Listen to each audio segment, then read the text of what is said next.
Reaction-Video hier auf meinem Kanal. Wir reagieren heute auf Bricks. Er baut eine Lego-Klonbasis in 100 Stunden. Ja, wenn ihr mehr Reaction-Videos sehen wollt, lasst gerne ein Like und ein Abo da. Aktiviert die Glocke, damit ihr nichts verpasst. Und schaut auch 15 Uhr gerne auf dem Hauptkanal vorbei. Dort kommt auch wieder heute ein Video. Und ich würde sagen, wir gehen jetzt mal rein. Ich bin gespannt. Competition with 3 of the best builders in the entire Kenn ich alle internet to nicht. create the best clone base we could possibly create. However, there's one basic problem, and that is that I've only got about Erstmal Qualität hochschrauben.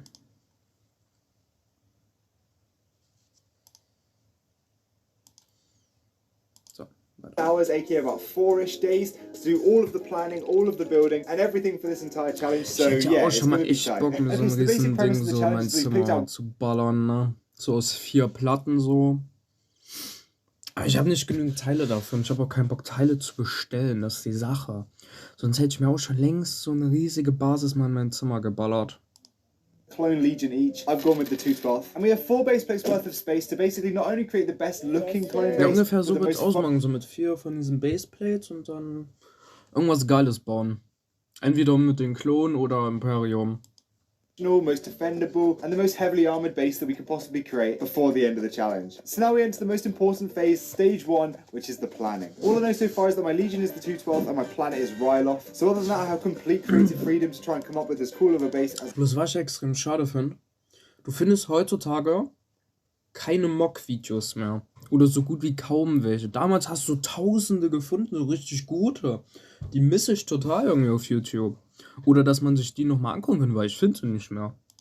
So let's see what we can create. So I began by doing some market research, scrolling through YouTube and Instagram, picking out things that I loved about popular clone bases, and with that in mind, I laid out a basic foundation for the base, pulling out a fighter tank and using it for scale for how wide I wanted the doorway to be, as this is the largest vehicle I'll be using in this base. Okay, so now we've got the basic groundwork laid out for the base. We have a sort of design for where the base is going to be. Obviously, there's going to be tons and tons of details. I want to make this my most detailed mock because I'm competing against some of the most insane builders, so I really have to pull everything out of the bag. Basically, this area is going to stick out a little bit further here. We're going to have layers on top of this. Of course, there's going to be loads of different stuff going on, but we can have something going on here, probably like a barracks here, maybe like a staging area. This is all going to be open plan on the bottom floor probably, and then they can sort of rush off into battle out of the front there. Obviously, terrain here. We're going to have a snot platform coming out a little bit further here, with terrain all around it mixed in, and then up the front here, we're going to have nice curved angles on all of the walls and stuff. These little bits represent some different pillars I'm going to have sort of sloping up, and then on top, we're going to have another building which I want to have at a really cool angle up here as well, and then I'm thinking like a big turret on top of this building here. Lots of fun building to be done, so let's get started. Okay, so believe it or not, this little section here took me about an hour. Nein, das sieht schon geil aus. Allein so,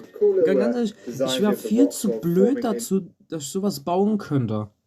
Ich könnte halt sowas echt nicht bauen und ich beneide das schon echt, weil ich würde echt gern sowas bauen können für einen MOC oder sowas, aber ich wäre einfach zu blöd dafür. The sand and sort of terrain we're going to go with. It was a lot of trial and error, working out exactly how high everything's going to be and working out what the terrain's going to look like. So with that done, we can now get started with raising everything up to the right height. And with Werbung. So gut. Wie hast du das so schnell hingekriegt? Mit Peter von Froster. Wir kochen lieber köstlich statt künstlich. Wir sehen uns, wenn das Video weitergeht.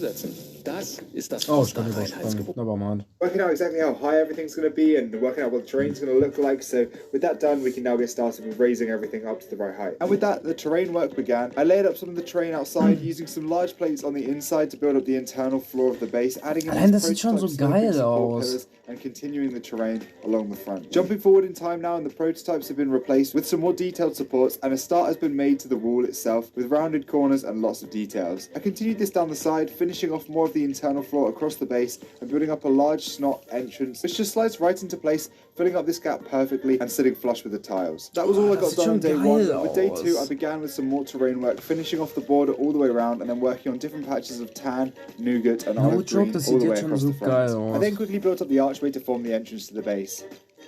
Okay, so I think it's time for a pullback look and have a look at everything we're going to be doing in the base. Allein dafür wäre es schon fast blöd, um sowas überhaupt erstmal in die Realität umzusetzen.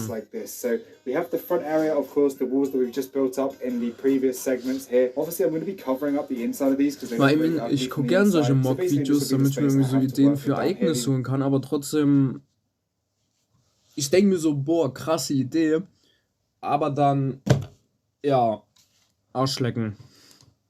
separate rooms with these support pillars here in the middle. And then essentially this first bit of wall here will be actually a snot roof. So this will be 2 bricks thick in order to keep the curved corners here. That will basically lay flat from here all the way to about back here, which will be like a support. And then the back section will be a big floor here. And then there'll be sections above. I'll have probably like a turret here or maybe over there. And then we're also going to build up a nice door inside of here, which won't be obviously functionable because I don't have enough space to go back that way. And obviously I'm going to keep the sides of the base open so you can go ahead and look in from all angles. Yeah, this should be really sick and I'm excited to get back to building. So I continued with that one wall that's going to be filled in for structural support. Es sieht adding schon in some geil more aus details schon. using headlight bricks, masonry Allein so bricks, die and Wände studs oder once again. sowas. With that done, I turned to the inside, adding some details on the wall as well as building up a small staircase leading to a raised observation deck. I finished off the internal wall right next to it with jutted out supports, and then back to the top I added a small railing and a nice floor pattern and finished this off with some tiles to sit flush with the roof. Back to the floor now, and I put in a small pattern that will surround a hollow table and began constructing the roof, slowly working my way back until I had a nice seamless design that flowed well with the front of the base. I did end up then removing a little bit of this and cutting the snot roof a little bit shorter, but with that at the Ich right weiß noch length, I ganz then genau, filled wenn in the ich rest. mir so eine Base gebaut habe, habe ich dann immer nur so eine Platte noch oben drauf geklatscht und fertig war die Decke irgendwie. Aber das ist auch schon eine echt geile Idee eigentlich.